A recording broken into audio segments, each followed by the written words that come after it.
Okay, we will continue. So let's see how we're going to reach here. And as we'll be seeing later in this book, the actual time differences between any two of the airplanes can be calculated, but it is a two-step process, not a one-step process, as the old special relativity implies. My point at this stage of the book is to emphasize that actual time changes require actual causes. More will be said about this below. The choice of the at-rest reference point, Dayton Miller, 1933, continued Michaelson Morley interferometer. So the choice of the at-rest reference point. At the time of the experiments, both Feely and Keating should have known that our solar system was rotating around the barycenter of our galaxy. Yeah, that's fine. At the time of the experiments, both Feely and Keating should have known that our solar system was rotating around the barycenter of our galaxy. And they would have known that our universe was expanding, but they would not have known about the cosmic microwave background radiation, meaning that they would not have known our Earth's total velocity with respect to the universe.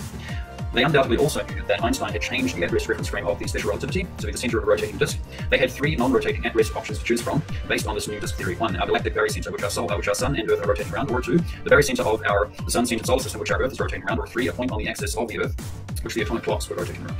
In 1905, item number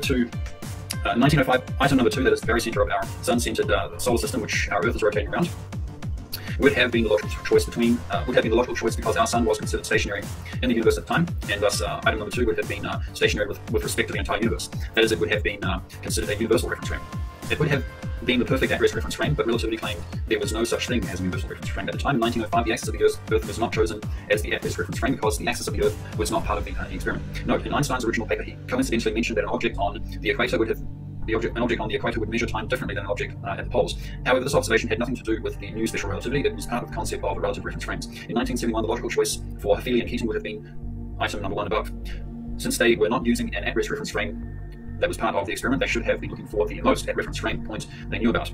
However, an argument over what they should have used is irrelevant because they knew in advance what they must use to get the formulas to work. But let's consider another point. If an at-rest reference frame can cause actual time changes, as the special relativity implies, because the at-rest reference frame is so prominent in the theory. Note that there are 3 different at-rest reference frames in the above list. If an at-rest reference frame causes actual time changes, why don't all 3 of the above at-rest reference frames, plus cosmic background radiation, contribute to the actual time changes of the atomic clocks? Or to put it another way, what is it about a non-rotating point high above the North Pole that protected and shielded the atomic clocks in the HK from the at-rest reference frame of the absolute reference frame of cosmic background radiation? Also, what is it that protected and shielded the atomic clocks in the Feely-Keating experiment from the at-rest reference frame of the galaxy's barycenter and the Sun's barycenter? In other words, if an at-rest reference frame causes or participates in the cause of atomic clocks to change their actual time, then the center of the Earth, the center of the Sun, the center of our galaxy, and cosmic microwave background radiation would all affect and cause changes in the actual time of the atomic clocks in the Feely-Keating experiment. But according to the Feely-Keating experiment, only one of these at-rest reference frames affected their data. So what is it about the axis of the Earth that shields the atomic clocks from the other 3 at-rest reference frames? Obviously, an at-rest reference point thousands of kilometers from an experiment cannot have caused actual time changes in any atomic clocks. My point is that what physically caused the atomic clocks to speed up and slow down must be carried with the Earth in its motion towards Leo and in its orbit around the Sun, and it must shield the atomic clocks from any extraterrestrial effects related to the universe, galaxy, or solar system. The new special relativity not only failed to deal with what caused the atomic clocks to change in actual time, it did not explain what shielded the atomic clocks from universal, galactic, and solar system at-rest effects or other effects. What is relativity? Why relativity is really ether drag? Why relativity is really ether drag? The special relativity transition from the universal reference frame created by ether, to relative reference frames, with the purpose in mind to dispense with the ether theory of light. In fact, the Lorentz transformation, the key formula Einstein used in his special relativity, was developed by Hendrik Antoon Lorentz, who developed formulas specifically for the use of objects moving in the ether. In other words, Einstein changed the name and interpretation of the Lorentz transformation and used the formula designed for ether to disprove the existence of ether. Now let's think about the Earth rotating inside of this ether balloon. The only part of the Earth that is not rotating relative to the ether drag is the extended imaginary axis of the Earth per the above beach ball/golf ball metaphor. The Feely-Keating experiment used the point on the Earth's extended imaginary axis as their one and only at-rest coordinate system in the Feely-Keating experiment. This point is at rest relative to the ether drag because the observer is not rotating. This means that the one and only at-rest reference frame the Feely-Keating experiment used was a point that was at rest relative to the ether drag. This means that the Feely-Keating experiment could have used ether drag as their sole coordinate system. In other words, Feely and Keating used exactly the same coordinate system as ether drag creates. It was noted above that the new special relativity does not have an explanation for cause of time changes in the atomic clocks, nor does the new special relativity have a theoretical explanation for the use of a localized absolute reference frame instead of the cosmic microwave background radiation or galactic barycenter of our solar barycenter. Nor does the new special relativity have an explanation for what shields and protects the atomic clocks from the at-rest reference frame of cosmic microwave background radiation, the galactic barycenter, or our solar barycenter, that is the extraterrestrial effects. The ether drag theory easily explains these issues. Lorentz developed his formulas for the motion of objects relative to their ambient ether. With ether drag, our Earth and its time frame are protected from the absolute time of the cosmic microwave background radiation by the Earth's ether drag. Thus, there is a logical reason why the ether drag theory creates a localized artificial absolute reference frame for objects inside of the ether drag. They are protected from any phenomena that are related to our total motion in space and even from our orbit around the sun and galaxy. So, how does the ether cause actual time changes to atomic clocks? Because ethons are much smaller than atoms, ethons would cause a resistance to the cesium atoms in the atomic clocks, much like air causes resistance to jet airplanes. Furthermore, ethons as part of ether drag would have the direct velocity relationship to the atomic clocks. That is, the coordinate system created by ether drag is consistent with the Keating experiment data. In other words, the amount of resistance caused by the ethons would be a function of the ambient velocity of the atomic clocks in the ether drag. This is exactly what Lorentz had in mind with respect to the ether when he developed his formulas for ether that Einstein borrowed for special relativity. However, Lorentz probably did not believe in ether drag when he developed his formulas, thus he may never have known just how literally correct he had been. Because the new special relativity deals with actual time changes, it is necessary to talk in more detail about causal agents. Because the new special relativity deals with actual time changes, it is necessary to talk in more detail about causal agents.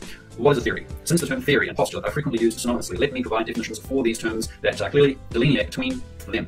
A theory is a logical statement or belief as to the cause of why some physically measurable phenomenon occurs. A postulate or assumption does not include a cause of why some physically measurable phenomenon occurs. It is necessary for physicists to have two definitions that clearly delineate between theories that have causes and postulates that don't. Rather than invent new words, I will clarify the definitions of the above three words. While the dictionary may use the term postulate, assumption, and theory synonymously, it is critical that physicists make a clear distinction between two concepts, causal and non-causal. It would be a major roadblock to the progress of physics to think that a postulate or assumption, as I have defined them, has the same logical weight as theory. Understanding the cause of some phenomenon allows far greater visualization of what is going on and allows far greater progress. The new special relativity states that actual time is a function of velocity, direction, and altitude of jet airplanes with atomic clocks inside of them, but it offers absolutely no causal explanation of why actual time changes occur. According to my definition of theory, the theory of relativity does not even contain a theory.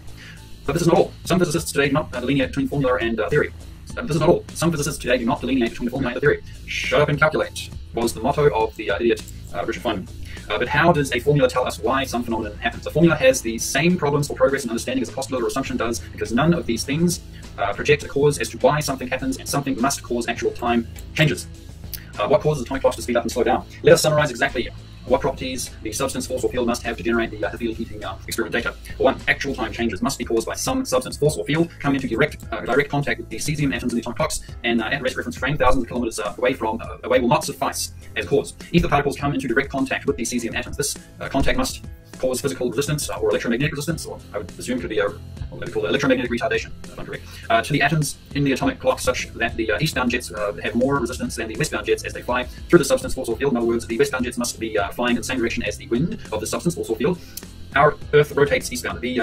But the ether drag does not rotate with the Earth. Thus, the ether wind caused by the rotation of the Earth is headed westbound. Thus, the westbound clocks would be moving in the same direction as the ether wind. Thus, these clocks would experience less resistance and faster actual time. The eastbound clocks would be flying directly into the ether wind, and their time would slow down. More will be said about this in a moment. 3. All of the atomic clocks in the experiment must be protected from the effects of this same substance, force, or field coming from outside or inside, outside of our Earth's system. In other words, the at-rest reference frame relative to the substance, force, or field must not be affected by extraterrestrial effects of substance, force, or field. This means that the substance, force, or field that causes resistance to the cesium atoms must form a balloon above the Earth, high above the jet airplanes, and the balloon must be carried with the Earth in order to protect the jet airplanes from any extraterrestrial effects of this same substance, force, or field that exists outside of this balloon. Also, the stationary atomic clock must be in motion. Motion relative to the substance, force, or field equal to the rotation velocity of the Earth at this latitude. Because the westbound jets must experience the least resistance, and because the stationary clock must be in motion relative to the rotation velocity of the Earth, it must be concluded that the area between the surface of the Earth extending above the altitude of the jets must rotate underneath the balloon created by the substance, such that the westbound clocks are traveling in the same direction as the wind of the substance, force, or field, and the stationary clock is in motion. Just mentioned, the Earth rotates eastbound, but the minimum resistance is for the westbound jets. Thus, the wind must head westbound. The only way for this to happen is if the balloon is stationary and the Earth rotates underneath this balloon. Summary of things that cannot have caused the Hafele-Keating data. Summary of things that cannot have caused the Hafele-Keating data. To make sure there is no misunderstanding, let us itemize some of the items as represented as a representation of other items that could not have caused the Hafele-Keating experiment data. Note, a discussion of potential extraterrestrial causes of the Hafele-Keating data can be found in Chapter 5. Sounds working, testing, yes, thank you. Chapter 5, the Earth's, number one of the summary of things that cannot have caused the Hafele-Keating experiment data. Number one, the Earth's magnetic field cannot be valid because it rotates with the Earth, thus none of the atomic clocks would have had the right velocity relative to the Earth's magnetic field. No, the atomic clocks in the Hafele-Keating experiment were triply shielded from electromagnetism. So they were shielded from electromagnetism. The Earth's magnetic field could not have caused the effects. They could not have caused the data from the experiment. Number two, second thing that could not have caused the Hafele-Keating experiment data. The Earth's gravitational field, including general relativity, same as the magnetic field. It rotates with the Earth, etc. The world's record, the last I heard, for stacking bowling balls on top of each other is 9. It's a lot of bowling balls, and that's very well balanced. This should be adequate proof that the stationary atomic clock would have been at rest relative to our Earth's gravitational field. Number 3, electromagnetic waves. These are random throughout the Earth's surface. Furthermore, the stationary atomic clock would have been at rest relative to these waves. Number 4, photons. First of all, photons do not shield the Earth from extraterrestrial photons. First of all, photons do not shield the Earth from extraterrestrial photons. Second, photons are random. Thus, the stationary atomic clock would have been at rest. Third, since the only photons cesium atoms would have been exposed to would be photons that originate inside of the atomic clock casings. Even the traveling atomic clocks would have been at rest relative to photons. I could mention other items, but it is clear that whatever caused the Hafele-Keating experiment data must form a bubble around the Earth that does not rotate with the Earth, and the bubble must travel with the Earth towards the Earth. The substance's bubble must also shield the Earth from extraterrestrial effects. Nothing even comes close to ether drag for matching these criteria and matching the Hafele-Keating coordinate system. Did the special relativity prove that ether doesn't exist? In summary, the main goal of special relativity was to do away with ether and its universal reference frame, or absolute reference frame. Has it been successful? Well, consider 1. The special relativity is a postulate and does not contain any suggestion of an actual cause of the Hafele-Keating experiment actual data. The ether drag theory offers a logical at-rest reference frame, ambient ether drag, and a logical causal agent, ethon resistance. In parentheses. Number 2, consider. The special relativity used the concept of relative reference frames to dispense with the ether, but the relative reference frames has been removed from the original. Special relativity and replaced with the localized absolute reference frame in the new special relativity. Number 3, consider that the special relativity dispensed with the concept of a universal reference frame to dispense with ether, but a universal reference frame has been detected in 2 vastly different experiments. Number 4, consider the Hafele-Keating experiment data used a localized absolute reference frame at rest reference point that has the identical coordinate system as ether drag. The special relativity uses an imaginary at-rest reference frame, but the ether drag uses a substance for measuring ambient velocity. Number 5, the special relativity contains a formula that were developed by Lorentz for objects in the ether and for the motion of these objects relative to the ambient ether. How can a successful formula that was devised for use in ambient ether be used as a disproof of ether? Number 6, consider. In the new special relativity, not even an atomic clock sitting on the ground is allowed to be considered at rest because the formulas won't work. In the ether drag theory, the stationary atomic clock is pushed through the ether by the rotation of the Earth. Thus, the stationary atomic clock is in motion relative to its ambient ether. The Hafele-Keating used an at-rest reference frame that is thousands of kilometers from any object in the experiment. This is a far different concept than the original special relativity, where only the objects in the experiment were considered at rest. The ether drag theory uses a substance that comes into direct contact with the atoms in the atomic clocks. Since the at-rest reference point used in the Hafele-Keating experiment data is part of I apologize. So number 8, please consider. Since the at-rest reference point used in the Hafele-Keating experiment is part of the formulas of the special relativity, then it must be a part of the physical cause of y. Actual time is a function of the velocity direction of the atomic clocks. The axis of the Earth is imaginary and cannot cause cesium atoms thousands of kilometers away to speed up and slow down. Since ether drag technically deals with ambient velocity, not relative velocity, the ambient velocity is part of the formula and is part of the physical cause of the clocks speeding up and slowing down by changing resistance. The relative resistance in the ambient ether causes the electrons to speed up and slow down. This is electrons, not ethons. So again, number 9 here, consider the relative resistance in the ambient ether causes the electrons to speed up and slow down because there is no mechanism in an atom to detect changes in resistance to the electrons in the atom and to adjust the energy given to the electrons to react to the different levels of resistance in order to maintain a constant electron velocity. Thus, the electrons must slow down and speed up when the ambient resistance changes. Therefore, actual time must speed up and slow down. Number 10, consider not even the new special relativity offers a theoretical reason why the at-rest reference frame of cosmic microwave background radiation is not used in their formulas. They offer no explanation of what shields the axis of the Earth from the cosmic microwave background radiation at-rest reference frame or the at-rest reference frame of the barycenter of the solar system or galaxy. But the localized absolute reference frame works with formulas of ether drag, and the ether drag theory explains why it works. Ether drag protects and shields the atomic clocks from extraterrestrial effects. If the reader has been paying attention, it should be obvious that the ether and ether drag theories need to be looked at seriously in more detail. If it is not obvious, the reader should read the lists again until it is obvious. If it is not obvious, the reader should read the list again until it is obvious. The above items are simple facts. I haven't even gotten into any of the details of these issues, which is what this book is designed to do. It is totally absurd to consider the special relativity as a disproof of ether. How can a postulate which does not contain a causal agent for actual time changes, which is constantly being changed, which uses a formula originally designed for ether, and which cannot justify the use of its own at-rest reference frame, which is thousands of kilometers from the experiment, disprove the existence of a substance that can logically explain why things work the way they do?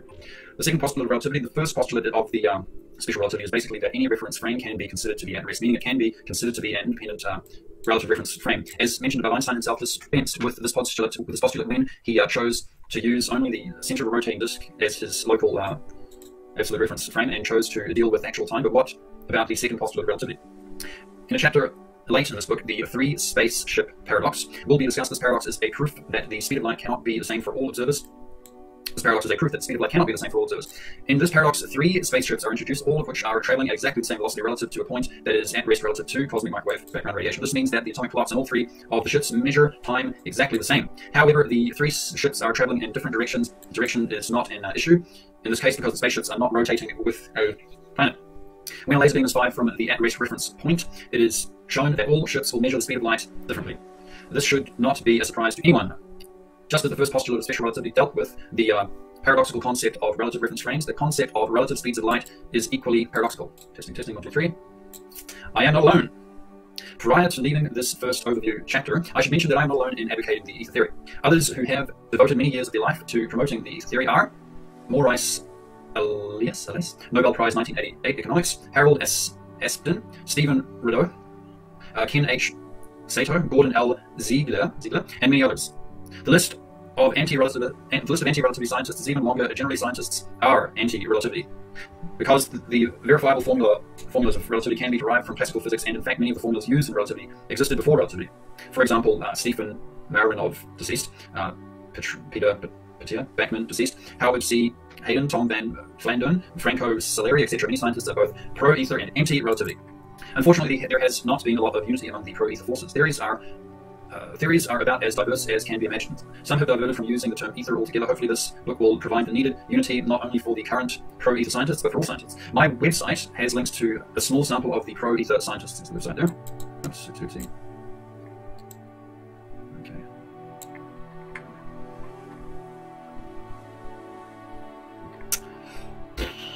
Okay, we go. Here's the website there.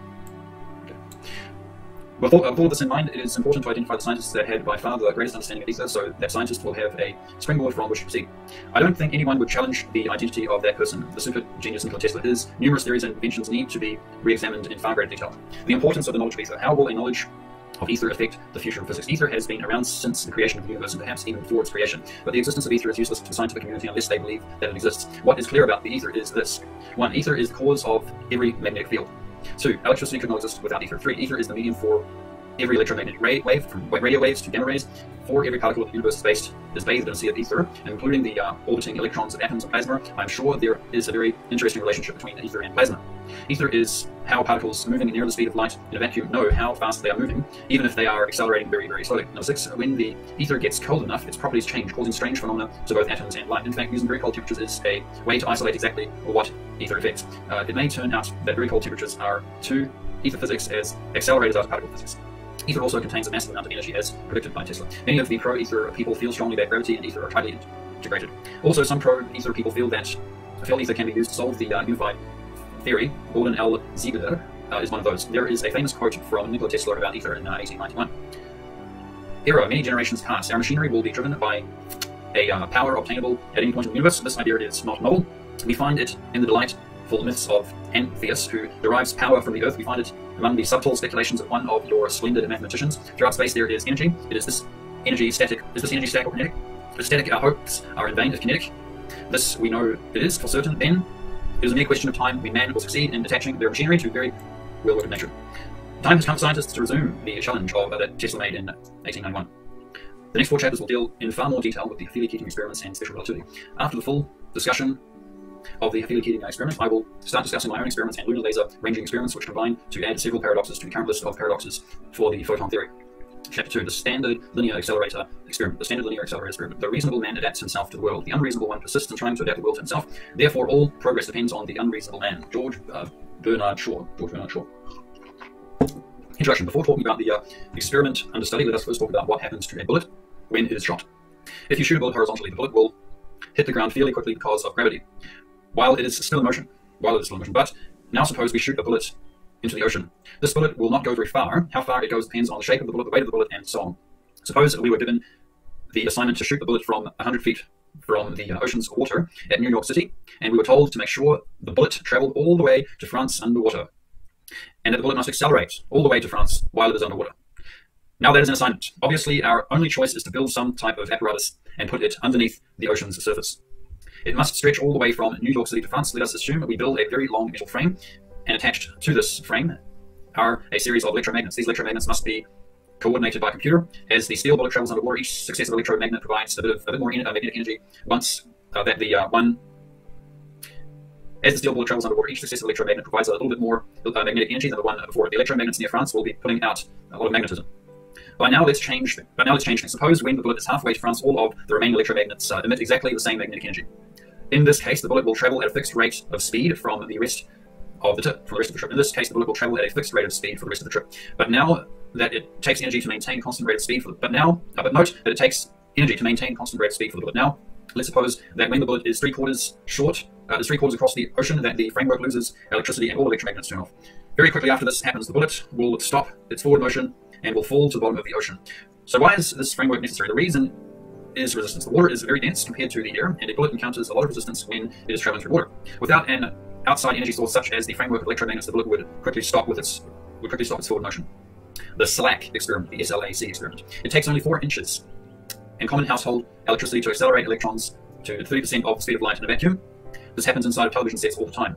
Thus, it should take about 13 inches to accelerate the electrons to the speed of light using household electricity. But it doesn't. In fact, it takes an enormous amount of distance and energy to accelerate electrons to near the speed of light. For example, at the Stanford Linear Accelerator Center, SLAC, it takes 2 miles, massive amounts of energy, a long series of electromagnets which are coordinated by a computer, and $300 million to accelerate electrons to 99.9999992% of the speed of light in a vacuum. The SLAC experiments were done in the 1960s. The person might wonder why it takes so much distance and energy to accelerate the very small electrons. The reason is it takes so much energy. The reason it takes so much energy is explained by the photon relativity model, PMR, used by using terms such as relativistic mass increase. The increasing amount of energy needed that is caused by increasing relativistic mass is calculated based on the Lorentz transformation as applied by Einstein to relativistic mass. In the photon relativity model, the electron could be considered to be a coordinate system, and the observer could be considered to be a coordinate system. In the photon relativity model, the electron could be considered to be a coordinate system, and the observer could be considered to be a coordinate system. Actually, the observer is fairly meaningless and can be ignored because the velocity of the electron is compared to c, the symbol for the speed of light, not the observer. Relativity, quote, meaning the relative velocities of these two coordinate systems, however, could be used as an explanation, that is postulate, for why it takes so much energy to accelerate the electrons to near the speed of light in a vacuum. Note, technically, a point on the imaginary axis of the Earth should be the at-rest coordinate system for the SLAC, but as just mentioned, the observer is meaningless. Based on the experiments at the SLAC, it appears that Einstein's special relativity is true. But again, since the experiment was done in a vacuum, the theory does not explain the cause of the data except to say that the mass or inertia of the object decreases. That is interesting logic, because mass is a measurement of how much energy it takes to accelerate something. Consider this logic. 1. The amount of energy required to accelerate a particle increases because the mass of the particle increases at increasing speeds. 2. Mass is defined as the amount of energy required to accelerate a particle. Thus, by substituting the definition of mass from the second statement into the first statement, we get 3. The amount of energy required to accelerate a particle increases because the amount of energy required to accelerate a particle increases at increasing speeds. This is not an acceptable explanation of why it takes massive amounts of energy to accelerate electrons near the speed of light. No one says that the electron itself incurs any physical change except perhaps to contract in size. Some, however, say that an electromagnetic shield or field forms around the electron. However, even if an electromagnetic shield forms, there must be some reason why it forms and grows as a function of the speed of the electron. And there must be some reason why it adds mass to the electron, since electromagnetic fields around an electron do not have weight. A person might think that it is the rapid acceleration that causes the need for increased energy, or that causes an electromagnetic shield to form around the electrons. But there is a profound problem with this theory.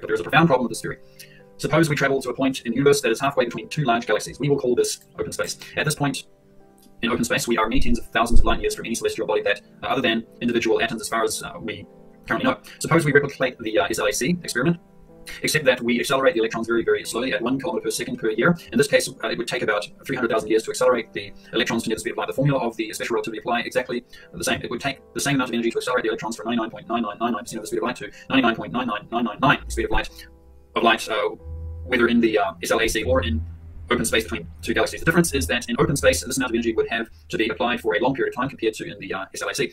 It is actually more interesting to think about the slow acceleration of electrons than the fast acceleration of electrons. Once the electrons get to 99.99999% of the speed of light in open space, it takes an enormous amount of energy just to keep them moving at the same velocity. Even if we ignore the slow acceleration, why? Have the electrons become bigger or smaller? And even if that were true, why would their physical size make any difference? Open space is a vacuum after all.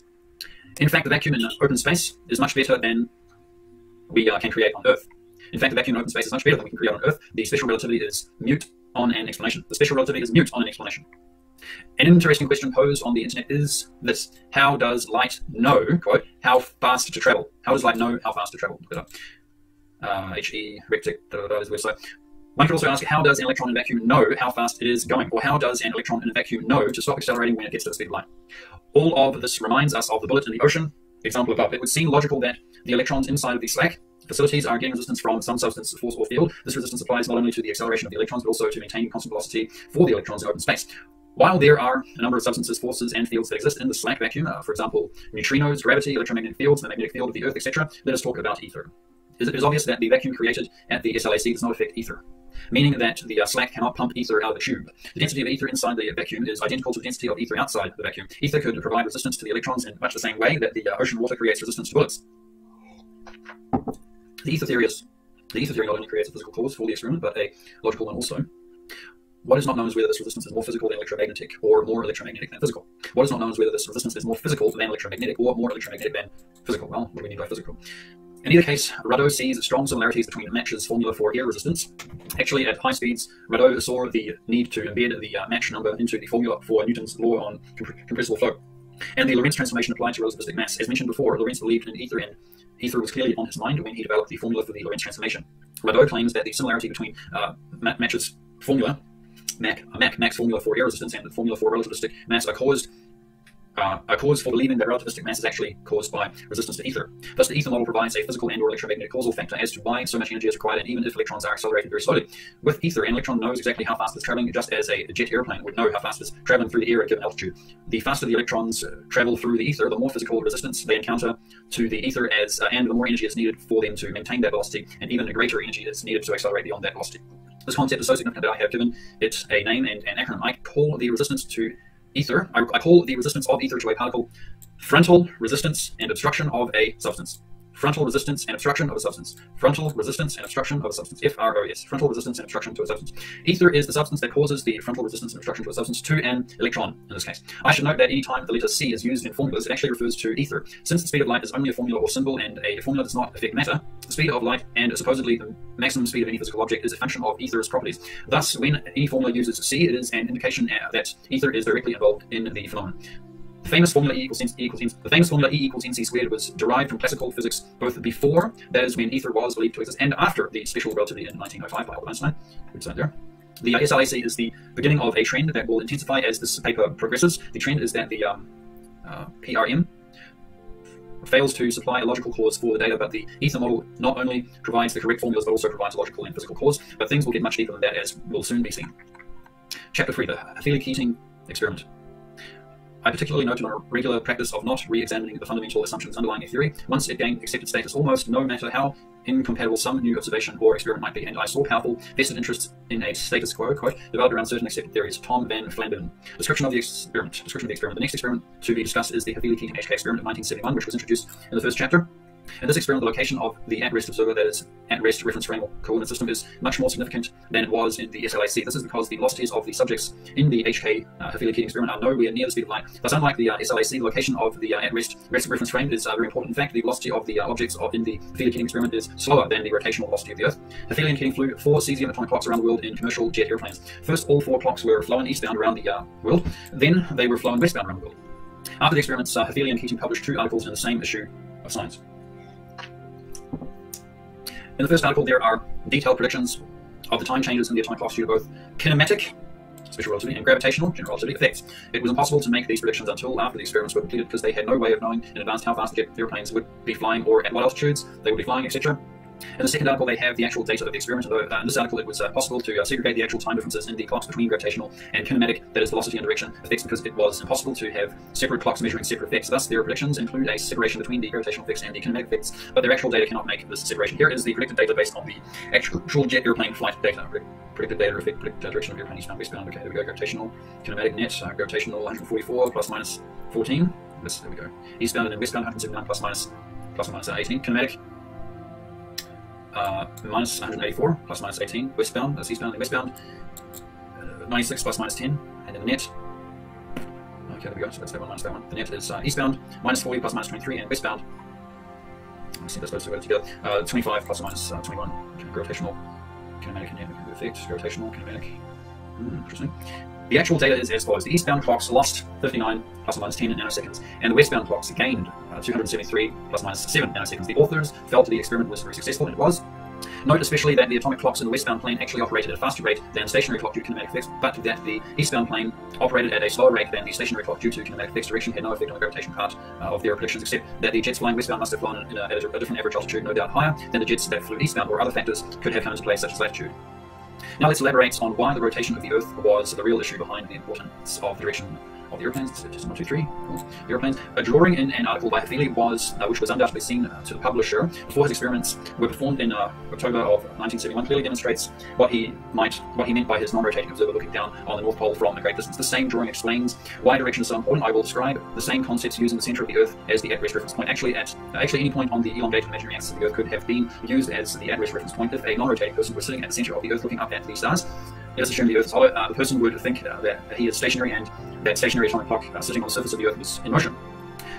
From the North Pole, the Earth rotates counterclockwise. From the center of the Earth, the person would be at the center of a rotating disk. The equator would represent the edge of the disk, and the stationary atomic clock would appear to be moving in a direction defined to the east. Quote, for example, using round numbers, that is approximations in order to focus on concepts. Suppose the Earth rotated at exactly 1,000 miles per hour on the equator. If a non-rotating person was sitting at the center of the Earth looking up at the stars, the stationary atomic clock on the equator would appear to be traveling at 1,000 miles per hour eastbound due to the rotation of the Earth. It would look much like a satellite. Thus, if the westbound jet traveling at 350 miles per hour on the equator, then the person at the center of the Earth would see the westbound clock moving at 650 miles per hour eastbound. That is, the Earth would rotate the westbound jet at 1,000 miles per hour eastbound, but the westbound clock and jet would fly westbound at 350 miles per hour, thus giving a net velocity of 650 miles per hour eastbound, 1,000 miles per hour east minus 350 miles per hour west. Because the clocks in the westbound plane appear to be moving slower than the stationary clock, 650 miles per hour eastbound versus 1,000 miles per hour eastbound, relative to this observer, according to the special relativity, clocks in the westbound plane would operate at a faster rate, that is faster actual time, than the stationary clock. This is what Havili and Keating observed. Likewise, to a person at the center of the Earth, the eastbound plane, that is the clock in the eastbound plane, would appear to be moving at 1,350 miles per hour, 1,000 miles per hour of the Earth velocity plus 350 miles per hour ground velocity, both eastbound. Thus, the eastbound clocks would operate more slowly than stationary clocks because of their faster relative velocity. This is also what was observed. The special relativity formulas were applied to 650 miles per hour westbound plane, the fastest clock, 1,000 miles per hour stationary clock, 1,350 miles per hour eastbound clock, the slowest clock. These are my simplified numbers, not the actual data as shown above. What their experiments proved is that the jet airplane's velocity and direction have a predictable effect on actual time changes recorded by atomic clocks inside of the airplanes. Planes that fly eastbound decrease their actual time, and planes that fly westbound increase their actual time, both relative to a stationary atomic clock. Both remember that the stationary clock is also in motion. But remember, the stationary clock is also in motion relative to the center of the Earth. For now, I'm ignoring the factors that involve general relativity, namely altitude. Havili and Keating applied the special relativity formulas to two types of coordinate systems. The first type was the non-rotating at-rest coordinate system, which consisted of a point on the extended axis of the Earth, a non-rotating point high above the North Pole. According to Einstein, the axis of the rotating disk should be the one and only at-rest reference frame of the rotating disk. This was not in his original 1905 paper, but came later. Thus, Havili and Keating used a point on the axis of the rotating Earth as their at-rest reference frame. The second type of coordinate system was the atomic clocks, which were part of the experiment. Each atomic clock, even the stationary clock, was considered to be a coordinate system that was in motion relative to the at-rest reference frame or reference point to be more accurate. In the original special relativity, there was only one type of coordinate system, the objects in the experiment, and the at-rest reference frame was any of those points. Introduction to ether and the Havili-Keating experiment. If we consider Michelson's model of ether drag, since all of the ether inside the ether drag is at rest and does not rotate with the Earth, the axis of the rotating Earth is at rest because it is not in motion relative to the ether drag. In other words, the axis of the Earth is not spinning with the Earth, it is the center of a rotating disk. Thus, it is not in motion relative to ether drag. Thus, the velocity of all objects relative to the stationary ether in the ether drag has some velocity of these objects relative to the axis of the rotating Earth. Thus, the special relativity at rest reference frame is effectively the same as the ether drag at rest reference frame, that is the ether drag itself. In fact, Havili and Keating could have used either the PRM photon relativity model at rest reference frame or the bubble of ether drag and the velocity of the objects in their ambient ether. If ether causes resistance to the SLAC electrons, it also causes resistance to the atoms inside of the atomic clocks. Exactly how the ether might affect the frequency of the atomic clocks is not known, but most likely it has to do with the resistance of the cesium atom electrons which would be more affected by the ether than the very heavy nucleus. The velocity of an atomic clock relative to the stationary ether will have a direct effect on how much resistance is experienced by the cesium atoms. Thus, if the jet goes relatively faster in the ether drag, that is faster in the ambient ether, the atoms will be affected by additional resistance, and the frequency change will cause actual time to slow down. The airplane goes relatively slower in the ether drag. The airplanes go relatively slower in the ether drag. The airplane goes relatively slower in the ether drag.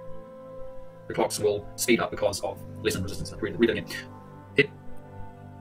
The airplane goes. Oh, okay, it must be this. If the airplane goes relatively slower in the ether drag, the clocks will speed up because of lessened resistance. Okay, so if the airplane goes relatively slower in the ether drag, the clocks will speed up because of lessened resistance. Yeah, that makes sense, I guess. Yes, that makes perfect sense. Kinematic effect. Huh, I understand, I think.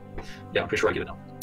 The Thelic heating experiment is very similar to the SLAC experiment, in the sense that ether is causing resistance to electrons, but there are two differences. The first difference is that in the Thelic heating experiment, each electron is part of an atom. The second difference is more complex and needs some explanation. In the SLAC, the velocity of electrons could be controlled by human beings by simply increasing or decreasing the amount of energy that was applied to the electromagnets. When an electron is attached to an atom, that is not possible to do in the same kind of way. When an electron is attached to an atom, it is generally assumed by scientists that the electrons in atoms move at the same velocity. When an electron is attached to an atom, it is generally assumed by scientists that the electrons in atoms move at the same velocity at all times. Okay, try again. When an electron is attached to an atom, it is generally assumed by scientists that electrons in atoms move at the same velocity at all times. Okay, got it. Suppose an electron has resistance applied to it. In order for this electron to maintain the same velocity in the atom, there must be something in the atom that detects the change in resistance, and there must be some mechanism in the atom that can physically change the energy to the electron so that the electron can maintain a constant velocity. The energy must be added if resistance is increased, or it must be reduced if resistance is reduced. For example, let us suppose one person spins a globe. Suppose another person pushes their hand against the globe, causing resistance to the globe's surface. In order for this globe to continue spinning at a constant velocity, the resistance must first be detected, and then another force must offset the resistance of the globe's surface. The same thing must happen in an atom if an electron is to spin at a fixed velocity, but there is nothing in an atom to detect a change in resistance, and there is nothing that we know of that can adjust the energy to the electron so that it will spin at the same velocity. The only logical conclusion to draw is that when the resistance to electrons increase or decrease, the electrons physically slow down, speed up respectively, and the time measured by the atomic clock slows down, speeds up respectively. Even if an airplane were flying such that the ambient ether wind was zero, that is, it was flying westbound at the exact rotation speed of the Earth, the ether would still be surrounding each atom and would still be providing resistance to the electrons. In other words, ether is always applying resistance to electrons, even if the atoms are at rest relative to their ambient ether. However, if one airplane is flying slower than another airplane relative their ambient ether. However, if one airplane is flying slower than another airplane relative to their ambient ether, the slower plane, that is the atoms in the slower plane, that is the atoms in the slower plane, will experience some resistance due to the ether than the faster plane. This means that its electrons will be moving faster and its time will measure time faster. Not that the electrons in human bodies experience resistance.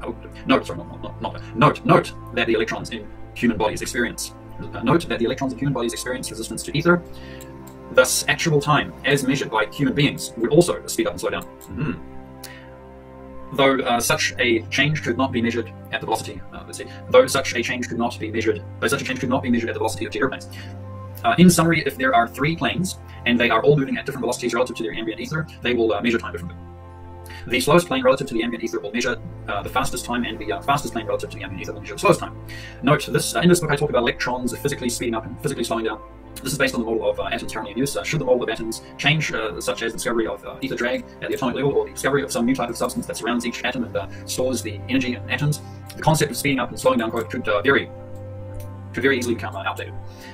Note, I should also mention that it has been shown that all atomic clocks on the surface of the Earth experience the same actual time, even for atomic clocks at different latitudes. In simplistic terms, gravitational differences on the surface of the Earth offset the kinematic differences on the surface of the Earth due to latitude. As mentioned in Chapter 1, the concept of relative reference frames, that every reference frame can be considered to be at rest, is false. That is, it is false to claim that every reference frame can be considered at rest relative to any other reference frame.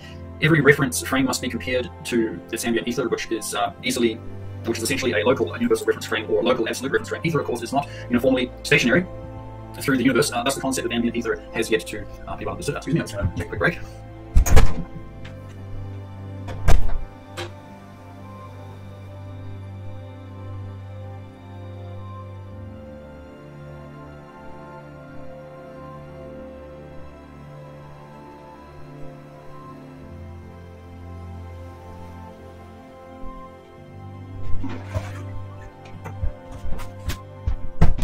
Okay, I hope you enjoyed your break there. So you can take some time to simulate this knowledge and let these ideas sink in.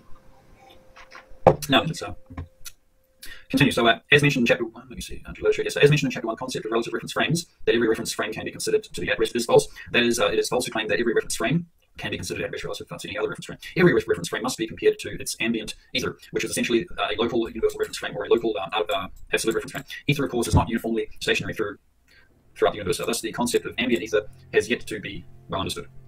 This concept of ambient ether has yet to be well understood.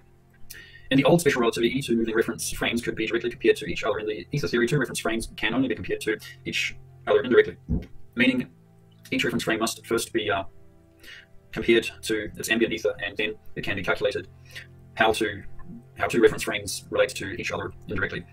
It is a two-step process. First, determine how each reference frame compares to its ambient ether. Then, step 2 is to compare the two reference frames indirectly to each other. Thus, the ether theory has no problem with the clock paradox or the twin paradox.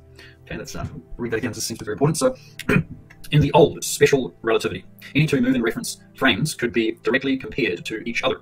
In the old special relativity, any two moving reference frames could be directly compared to each other. In the ether theory, two reference frames can only be compared to each other indirectly, meaning each reference frame must first be compared to its ambient ether, and then it can be calculated how two reference frames relate to each other indirectly. It is a two-step process. First, determine how each reference frame compares to its ambient ether. Then, step 2 is to compare the two reference frames indirectly to each other.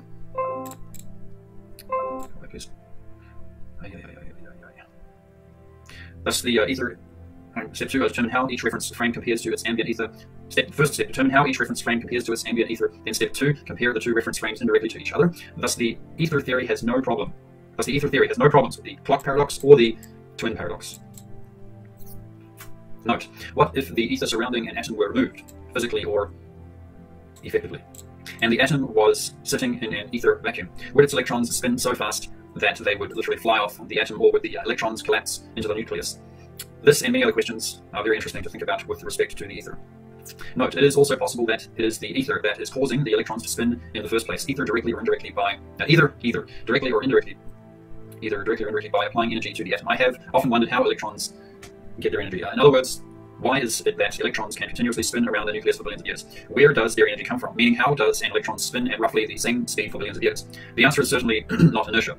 It is not likely that a nucleus contains enough energy to support its electrons for that length of time. Something from outside the atom probably supplies the energy to either the nucleus or to the electron during the lifetime of an atom. It is very logical to think that this energy, this outside energy source is ether. This would imply, and ponder this very carefully, that the ether might be an energy source. Alternatively, it is possible some source of energy elsewhere in the universe is transmitting energy through the medium of ether. It has been stated by multiple people that in a vacuum, even the size of a coffee cup, there is an enormous amount of energy. It is clear that Tesla tapped into that energy source, though to what degree this is true is not clear. What is the direction of the ether wind? In this first example, imagine you are sitting on a flatbed train car. Suppose there is no wind and you are sitting perfectly still. Suppose the train and you are facing east, and that the train is moving at 60 kilometers per hour. You will feel a 60 kilometer per hour wind in your face.